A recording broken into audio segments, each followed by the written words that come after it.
Welcome to Living Chassidus. Together, let's live the Chassidus we learn.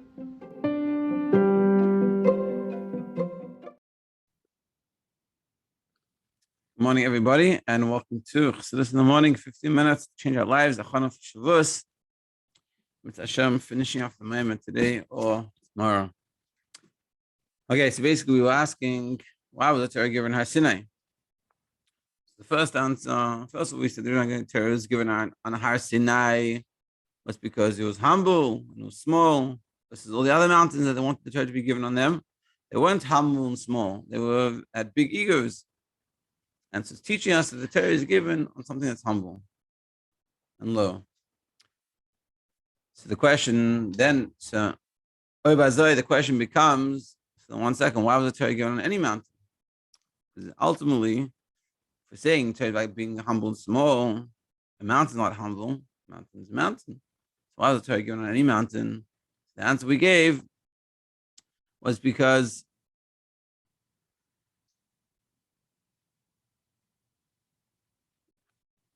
ultimately it has to be a balance. You can't be just totally humble without any self-worth. Like we said yesterday, we quoted from a different place, different mimer, and from the Mittler Rebbe, just like the kernel, that the chaff on the kernel, when it grows, it needs to be there. You need to have 1/64th of ego, meaning it's just enough ego that will motivate you. Because like we said in the mimer, that if you don't have any ego, healthy ego we're talking about, if you don't have any of that, so then you're going to say, Mi ani amani, who am I? What am I? What is all worth that I'm doing? What I'm doing is worthless. I'm worthless. And it's just going to be negative spiral. And it's never going to get you anywhere. You're never get any fun. So the lesson that the Torah is teaching us, why the Torah was specifically given on a mountain, is we have to recognize it has to be a mountain. And I think this is one of the biggest challenges people have in the Chassidus. They miss this point. And they get caught up with all these ideas and also just a self-talk. That we're not this. I'm not a big chassid. I'm not this. I'm not I'm not an FFB or whatever it is we say to ourselves. I can't do these things, or it's not shaykh to me. So you have to learn from the Har Sinai, the lessons teaching you have to be a mountain. I can't be all these things, like the story of the Rebbe that we brought. That this guy complains to the Rebbe that he has a big ego. So the Rebbe said, "What's the problem? So you think you're a big chassid? So be a big chassid. What do you think you're a big lun, big lamdan, a big lana? Be a big lana. What's the problem? We have to strive for these things, and that's the healthy self-esteem that we're talking about here, and that's what the Torah is teaching. You have to have a healthy self-esteem, but it has to be in check ultimately. That was the first answer. Well, yeah, the second answer. We'll go back from the second answer. End of page 7, starting page 8. This is the idea of the anavim. The humble ones will gather with Hashem and will be simcha. Now, generally, his chazkus, agvas nefesh. Normally, being happy, it's associated. It's nefesh b'hamis. It's been taken care of my needs, and my ego gets pulled up, and then I get happy, which is opposite of v'yasvu anavim. They gather the humble ones. This is about ego. Ella. But this type of happiness, this type of raising up, is nimshach min ha'anava v'ashifus. Comes about from the humbleness. Now we're going to discuss this concept, like it says in the end of Parak Lamed Daled of Tanya, how you have happiness on one side and unhappiness on the other side. And we're going to talk about it. We'll see. It says Tanya, say Parak Lamed Daled, end of the Parak Lamed Daled, end of chapter 34. When we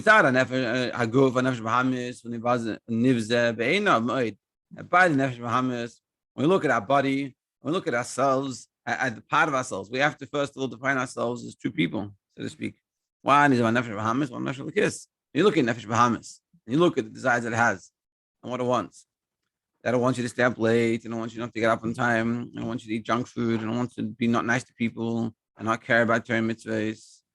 So it bothers me. I don't like it. I'm unhappy about it. That's nivaz ve'enov. It's very, you feel very bad about himself. since they're constantly pushing him out to physicality instead of striving to connect to Hashem.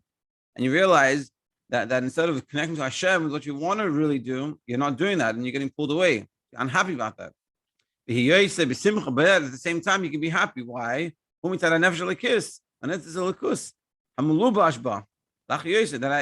That together with all these issues that I have, I still have a nefesh elokis, and I have this nefesh elokis that it strives to be connected to God, and it gives me life, and it gives me life force. Look over there in Perek Lamed Daled Tanya. We'll bring it down soon.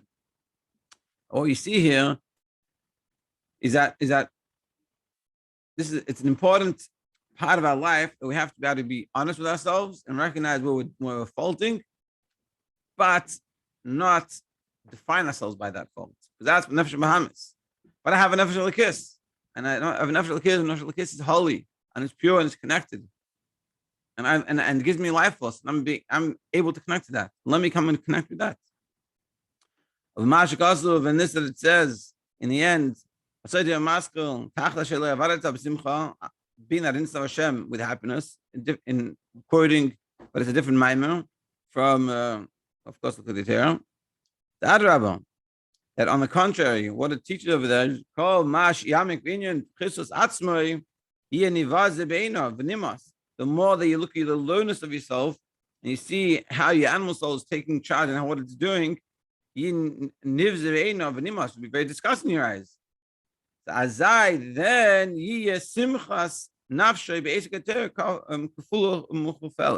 well, then your happiness when you learn Torah will be even greater. Now, seemingly, why would it be greater if you're so down about the reality of seeing a situation? It's because when you realize that on one hand, I want to do these things, but then when I go daven, I'm davening. So what we a lot of times we look at it as like, what are you seriously? You're trying to daven now? Who do you think you are? I know who you are. I know what you were doing before. What do you mean? You didn't say brachas, whatever. You didn't even wash your hands properly. You didn't bench yesterday. You're going to come daven now, avodah, like a holy Jew. Who do you think you are? Well, but what we're saying is what you meant to look at it is the opposite way. Look how beautiful it is. I get a chance to daven. I get a chance to connect with my nefesh elokis. I get a chance to do the right thing. I get a chance to daven now. Oh, I get a chance to learn. And we can't count. We are not allowed to say to ourselves, what are you being so happy about that you learned today? You should have learned for the last 6 months. Where were you 6 months ago? For the whole last 6 months, you haven't been here. That's not what we're saying. We're saying, I got to connect with nefesh elokis. It's so amazing. I'm so glad that nefesh elokis of mine that's there was brought out a little bit. Yeah.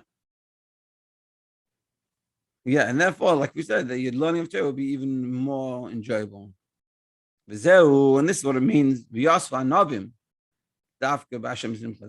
the anavim, specifically the humble ones, will connect, will have this simcha.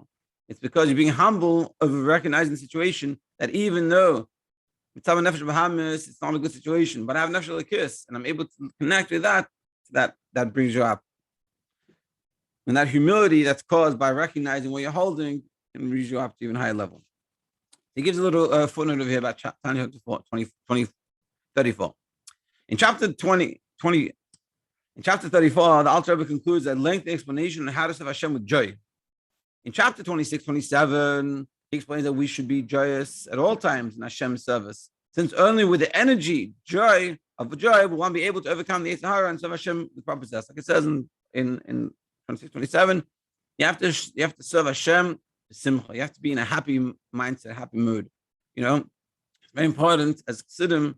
Well, one of the main things that the Baal Shem brought out, we have to be b'simcha. And serving Hashem b'simcha is very important. If it's a checklist and it's a hassle and it's like, I got to do all these things, I got to do these things, then you're missing the point. It's meant to be b'simcha. So that's what he talks about in chapter 26, 27. In chapter 28 and 31, he explains how to deal with the fact that the ego and coarseness of the animal soul encompasses the godly soul, and don't let the person experience the joy hidden in his soul. And in 28 to 31, he's showing how the animal soul is getting in the way of experiencing this joy. He explains that the person needs to refine the ego and coarseness by having a system of making a proper accounting of where he's holding in the service of Hashem and just how far, of course, he is from his proper path that Hashem wants. And so he also explains over there in 28 to 31, recognizing what you're holding versus where you should be. This is a very important part of life. If you want to know, no one's successful succeeded without knowing where they wanted to go. Very important to have a defined goal. In terms of avodah Hashem, you have to know what does it look like to serve Hashem properly, and then you have to look and know where you're holding. I'm not get depressed about it, but recognize where it is.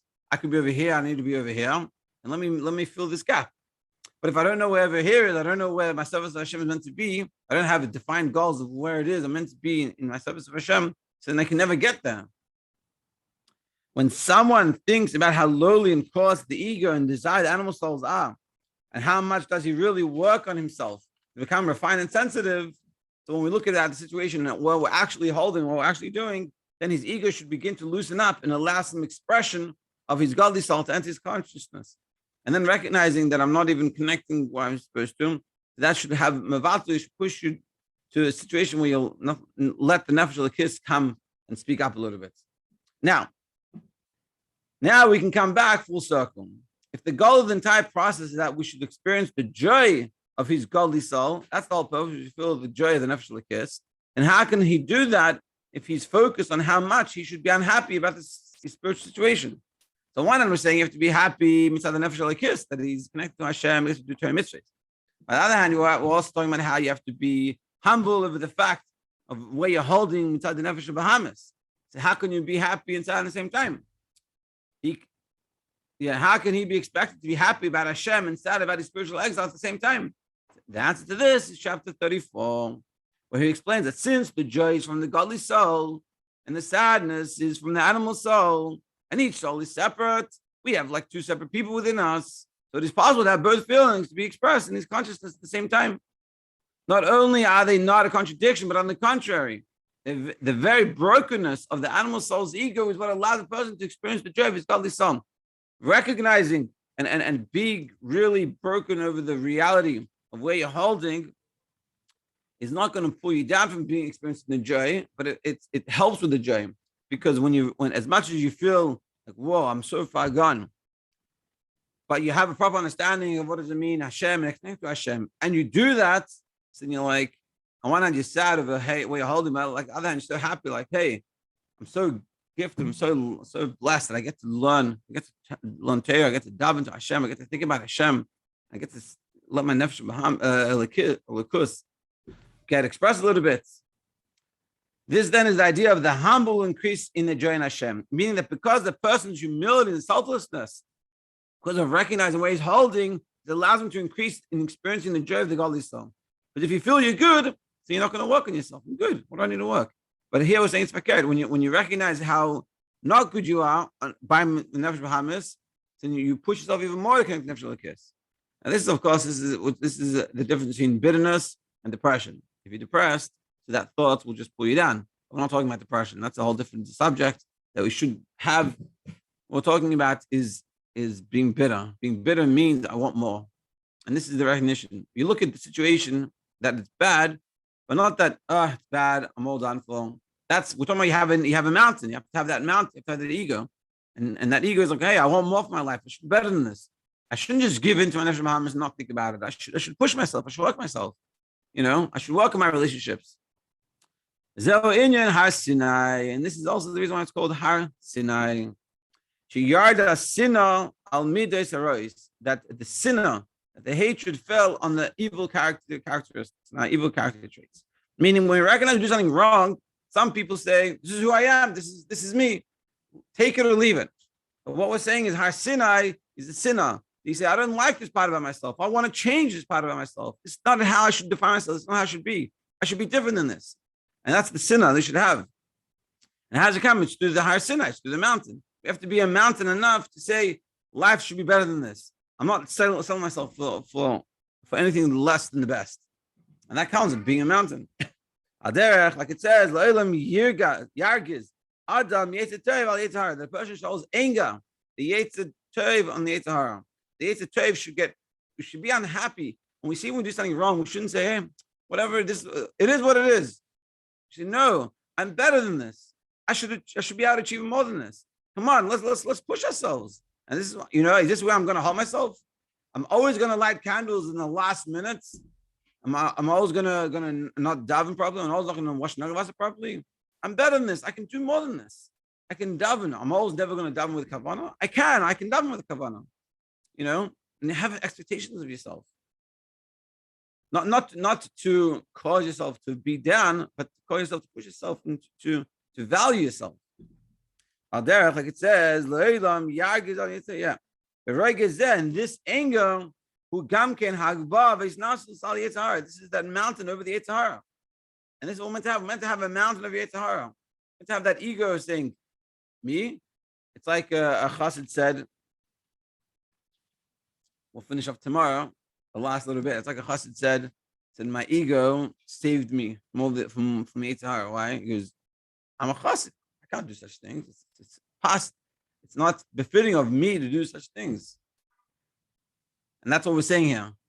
We should be able to have this mountain of self-worth that I'm above all these things. I'm better than this. And I can do a lot more. I can achieve more. And this is not shaykh for me. And I can tell you from the little experience I have, when you do this and you transform, it's the way you look at yourself, the way you look at your situation, pushes you forward into good direction, a lot of good things. And tomorrow we'll finish up. There's a nice little vart the Rebbe that he brings down, and the last line. We'll summarize it again, and we'll be nice and ready for Shavuos. And we'll come into Shavuos. We'll be thinking about us and the Har Sinai and us being a mountain, and the voice inside of us, and how we can deal with them, and how we can be happy, how we can overcome ourselves, and we can push ourselves and to achieve greatness. Mitzvah Hashem to be finished tomorrow. Thank you very much, everyone, for joining.